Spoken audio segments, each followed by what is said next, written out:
Hola Semilla, ¿cómo estás? Es un gusto saludarte otra vez en esta nuestra Operación Cuervo, un devocional más. Vamos a continuar con la segunda mitad del capítulo 1 de Apocalipsis. Leímos hace unos días la primera mitad en esta revelación que Dios le dio a Jesucristo para entregarla a Juan y que Juan la haga llegar a todos los siervos del Señor. Hablamos de la bienaventuranza que hay en leer y en escuchar las palabras de la profecía de este libro. Y te recuerdo los primeros 3 capítulos, el mensaje de Cristo a su iglesia, porque es necesario que el juicio de Dios comience primero por su propia casa. En la segunda mitad, ¿qué es lo que tenemos? Tenemos una visión del Hijo del Hombre, así lo describe Juan, pero hay algo interesante en todo esto, a lo cual te quisiera hoy llevar a la reflexión o a la meditación. Y es que Juan, recordaremos, estuvo conviviendo con el Señor por 3 años y conoció muchas facetas del carácter y de la persona de Cristo, de lo que hoy llamaríamos, a manera de solamente separar en nuestra mente, el Cristo histórico, aquel que se hizo hombre, que habitó entre nosotros, que no dejó de tener estos rasgos de su personalidad divinos y estos rasgos también de su carácter expresados aún en medio o a través de su humanidad. Pero la visión que Juan tiene es ahora la del Cristo glorificado, la visión que quizás muchos de nosotros no hemos considerado todavía. Si yo te preguntara hoy, ¿cuál es la mejor faceta que recuerdas o por lo menos que identificas en los evangelios con la cual te sientas más cómodo de la persona de Jesús? Pues algunos dirán quizás aquel momento cuando alimentó a los 5,000, dice que los vio como ovejas desamparadas sin pastor, tuvo compasión de ellas. Quizás te identificas con aquel Jesús que estaba con los niños bendiciéndoles. Quizás si eres de un carácter un poco más fuerte, te identificas con Jesús en el templo, sacando de ahí a los cambistas. En fin, hay muchísimas facetas con las cuales pudieras tú tener una idea de cómo es Jesús. Sin embargo, hay más de una faceta que a veces no consideramos. La que vemos aquí en la segunda mitad del capítulo 1, pues yo creo que a ninguno de nosotros nos resultaría de lo más agradable ver al Hijo de Dios así como lo describe Juan. Yo creo que le daríamos la vuelta. Tan es así, dice en la segunda mitad del capítulo 1, que Juan cuando lo vio cayó como muerto, porque no estaba habituado a tener delante de sí al Hijo de Dios glorificado, aquel que era, que es y que ha de venir. Voy a dar lectura al verso 9, dice: yo, Juan, vuestro hermano y copartícipe vuestro en la tribulación, en el reino y en la paciencia de Jesucristo, estaba en la isla llamada Patmos por causa de la palabra de Dios y el testimonio de Jesucristo. Sabemos, por supuesto, que lo que había llevado al exilio al apóstol era precisamente testificar acerca del Evangelio de Jesucristo. Y dice el verso 10, yo estaba en el Espíritu en el día del Señor y oí detrás de mí una gran voz como de trompeta que decía: yo soy el Alfa y la Omega, el primero y el último. Escribe en un libro lo que ves y envíalo a las 7 iglesias que están en Asia, a Éfeso, Esmirna, Pérgamo, Tiatira, Sardis, Filadelfia y la Odisea. Vimos en el devocional anterior que estas 7 iglesias de aquella provincia de Asia Menor, actual Turquía, representan la totalidad de la iglesia en todas las eras, en todos los tiempos, pero también representan al creyente en cualquiera de sus etapas o en la totalidad de sus etapas o de sus facetas. En el verso 12 dice: me volví para ver la voz del que hablaba conmigo, y vuelto, dice, vi 7 candeleros de oro, y en medio de los 7 candeleros a uno semejante al Hijo del Hombre. Hablaremos de los 7 candeleros al final de este devocional. Pero observa, dice, a uno semejante al Hijo del Hombre. Cuando dice semejante a, es porque quizás Juan está tratando de entender esta relación que hay entre el Jesús histórico que él conoció y el Jesús glorificado que ahora tiene delante de sí. Y observa la descripción que hace de él. Dice, vestido de una ropa que llegaba hasta los pies y ceñido por el pecho con un cinto de oro. Muchos hacen la referencia a que las vestiduras que llegan hasta los pies son, de alguna manera, representan dignidad. Pero también otros piensan que las vestiduras que llegan hasta los pies tienen la connotación de un juez. El cinto de oro en el pecho es una figura sacerdotal. Entonces, cuando Juan comienza a tener esta visión del Hijo de Dios con estas vestiduras, pues ya las cosas comienzan a tener otro tinte. Observa el verso siguiente, el verso 14. Su cabeza y sus cabellos eran blancos como blanca lana. Una descripción de la sabiduría, de la omnisciencia y de esta capacidad para juzgar que el Hijo de Dios tiene. Y dice sus ojos como llama de fuego. ¿Te puedes imaginar un cuadro como ese? Quizás tú y yo ya a estas alturas ya habríamos caído como muertos, porque ninguno de nosotros tiene en la mente una imagen así de Jesús. Pero imagínate a Jesús ahora con estas características. Sus ojos como llama de fuego tienen la connotación de ser penetrantes, de profundizar en lo más interno del corazón. Jesús conociendo los pensamientos, las intenciones, lo más recóndito de nuestro ser, desnudo a la vista de sus ojos. De hecho, en el mensaje a las 7 iglesias, el común denominador es: yo conozco tus obras. Ya llegaremos allá en los devocionales las próximas semanas, pero vamos a ver que el yo conozco tus obras implica cosas que aún uno pudiera desconocer de sí mismo. El verso siguiente, verso 15, dice que sus pies eran semejantes al bronce bruñido, refulgente como en un horno, y su voz como estruendo de muchas aguas. El bronce bruñido es en la escritura siempre sinónimo de juicio. También los pies de bronce simbolizan estabilidad, inamovilidad, y todo esto no deja de describirnos la figura de un juez, porque el Señor Jesús de tiempo en tiempo viene a visitar nuestro corazón con la finalidad de juzgarnos.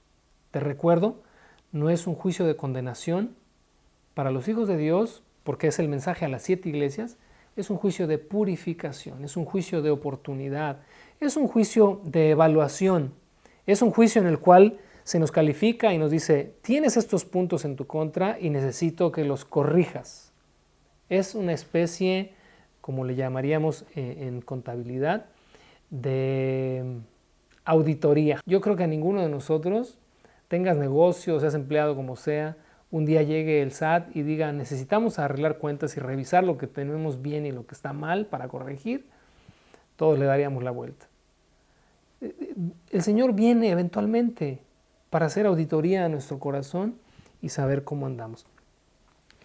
En el verso siguiente, dice el verso 16, tenía en su diestra, en su mano derecha, 7 estrellas, y de su boca salía una espada aguda de 2 filos, y su rostro era como el sol cuando resplandece en su fuerza. ¿Qué representa las 7 estrellas? Lo veremos ya versos más adelante. ¿Qué representa que de su boca sale una espada aguda de 2 filos? Es su palabra. Es esa palabra que, como dice el apóstol Pablo también, penetra hasta partir el alma, los tuétanos, las coyunturas, traspasa todo de nosotros porque llega a tocar lo más profundo de nuestro corazón y de nuestros pensamientos. ¿Quién de nosotros puede esconderse del Dios que todo lo ve? Mucho menos del Dios que cuando habla literalmente rompe e irrumpe en nuestros corazones para exponer todo de nosotros y nosotros quedar totalmente indefensos ante su palabra, porque su palabra siempre es verdad. Dice que su rostro era como el sol cuando resplandece en su fuerza. ¿Qué significa esto? Que cuando Juan tuvo esta visión del Hijo del Hombre glorificado, no pudo verlo. Contempló muchas de estas cosas, pero dijo que su rostro era como el sol cuando resplandece en su fuerza. A veces cuando uno escucha comentarios de: no, yo cuando esté allá con Dios le voy a decir: oye, pero ¿por qué esto? ¿Por qué lo otro? Cuando esté delante de Dios le voy a preguntarle. Tenemos una idea equivocada del Jesús histórico. O más bien tenemos muy plasmada la idea del Jesús histórico. Pero el Cristo glorificado, el que está hoy sentado a la diestra del Padre, el día que tú y yo estemos delante de Él, créemelo, te lo digo, no creo que podamos levantar la mirada. Aun cuando se nos apruebe, aun cuando se nos dé la bienvenida y se nos diga bien, buen siervo y fiel, que espero que sea nuestro caso, yo creo que no podremos levantar la mirada porque estaremos delante de Dios mismo. Cuando le vi, dice el verso 17, caí como muerto a sus pies. Y él puso su diestra sobre mí, diciéndome, no temas, yo soy el primero y el último. Qué imagen de verdad más conmovedora, que por un lado Juan está aterrado, Juan está que no puede levantar la mirada, Juan está tirado en el suelo como muerto. Y después de eso, sentir la mano del maestro que le dice, no tengas miedo, Juan, yo soy el primero, soy el último. Dice el verso 18, soy el que vivo y estuve muerto, mas he aquí que vivo por los siglos de los siglos. Amén. Y tengo las llaves de la muerte y del Hades. Juan, soy aquel que conociste. Soy el mismo con el que caminaste. Soy el que estuve muerto, pero he aquí que vivo por los siglos de los siglos. Soy la misma persona, pero hoy ya no estoy en aquel cuerpo. Hoy soy el que siempre he sido. Para Juan fue quizás la mayor de las sorpresas, que después de tantos años, no sé, 60, 70 años, porque Juan ya era, según se cree, un anciano de más de 100 años o 100 años por lo menos, ya sus tiempos con el Cristo histórico pues ya habían precedido 60, 70 años atrás. Y hoy está delante del Rey de Reyes, que viene para darle un mensaje a las 7 iglesias. Mensaje para ti, mensaje para mí. Escribe, dice el verso 19, las cosas que has visto y las que son y las que han de ser después de estas. Eso es de alguna manera el verso 19, un bosquejo de todo el libro de Apocalipsis, las cosas que ha visto, las que son, las que han de ser después de estas. Y terminamos en el verso 20, el misterio de las 7 estrellas que has visto en mi diestra y de los 7 candeleros de oro. 2 puntos y seguido. Las 7 estrellas son los mensajeros de las 7 iglesias y los 7 candeleros que has visto son las 7 iglesias. Termino con esto. El verso 20 dice que los 7 candeleros son las 7 iglesias. Y si regresamos al verso 13, dice que en medio de los 7 candeleros, en medio de la iglesia, en medio de ti, en medio de mí, estaba uno semejante al Hijo del Hombre, y luego viene la descripción de él tal cual es. ¿Qué significa esto?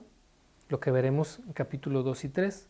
Jesús está en medio de la iglesia, vestido como juez, un juez que viene a purificar, que viene a hacer cuentas con nosotros, y qué bueno que haga cuentas previas.